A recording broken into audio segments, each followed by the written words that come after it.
తిరుమలలో గంటలోనే దర్శనం అయ్యేలా చూస్తాం, దానికి తగ్గట్టు ఏర్పాట్లు చేస్తామంటూ టీటీడీ బోర్డు ఏర్పాటైన తొలినాళ్లలో ప్రస్తావించినప్పుడు నేను చెప్పా, ఇవన్నీ మాటలు వినడానికి బాగుంటాయి కానీ అసాధ్యమైనటువంటి పని.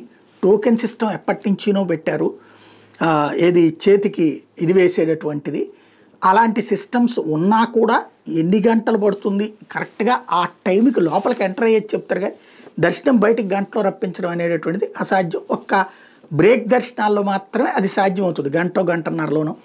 మిగతా అది సాధ్యం కాదు, లేదా వీఐపీలకి సాధ్యం అవుతుంది అది ఆ బ్రేక్ దర్శనాలు కాబట్టి అన్నట్టుగా అంతకుముందే ప్రస్తావించుకున్నాం. అయితే లేదు మార్పు వస్తుంది అన్నటువంటి నమ్మకం అయితే వ్యక్తం చేసిన వాళ్ళు ఉన్నారు. కాబట్టి ఇప్పుడు ఈనాడే రాసుకొచ్చినటువంటి వార్త, చివరికి శీఘ్ర దర్శనం ఇదివరకు 3 గంటలు, మామూలుగా 3 గంటలు కాస్త ఇప్పుడు బాగా సమయం పెరిగిపోతుంది, 5-6 గంటలు పడుతుంది అంటూ రాసుకొచ్చింది. నిరీక్షణ సమయం పెరుగుతోంది గోవిందా అంటూ ముందస్తు ప్రణాళికలతో శ్రీవారి సన్నిధికి వచ్చే భక్తులకు కొంతకాలంగా దర్శనం ఆలస్యం అవుతుంది.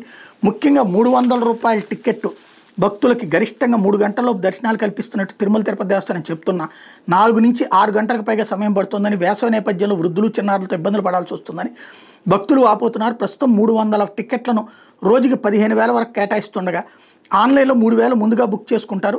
వీళ్ళకి ఉదయం 9:30కు మొదటి స్లాట్ దర్శనాలు కల్పించాల్సి ఉంటుంది. అయితే శనివారం నుంచి బుధవారం వరకు వీఐపీ బ్రేక్ ఉదయం 8 గంటలు ప్రారంభమవుతుండడం సమస్యలకు కారణమవుతుంది. మొదటి జనరల్ బ్రేక్, నైవేద్య విరామానంతర ప్రోటోకాల్ బ్రేక్, శ్రీవాణి దర్శనం, దాతలు, రెఫరల్ ప్రోటోకాల్ దర్శనాలు వరుసగా కొనసాగితే దీనికి మధ్యాహ్నం 1 నుంచి 1:30 వరకు సమయం పడుతుంది.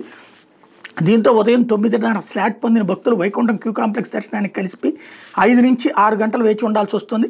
సర్వదర్శనం టైం స్లాట్ ఎస్సీడీ టికెట్లో ఉన్న భక్తులని ఏకకాలంలో క్యూ లైన్లకు అనుమతిస్తుండడంతో మరికొంత ఆలస్యమై ఒక్కోసారి క్యూ లైన్లోనే వేచి చూడాల్సిన పరిస్థితి నెలకొంది.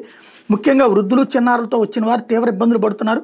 వేసవి ఒక్కపోతతో మరిన్ని ఇబ్బందులు తలెత్తే అవకాశం ఉండటంతో తిరుమల తిరుపతి దేవస్థానం అధికారులు చర్యలు తీసుకోవాలని భక్తులు విజ్ఞప్తి చేస్తున్నారన్నటువంటి వార్తని హైలైట్ చేసింది.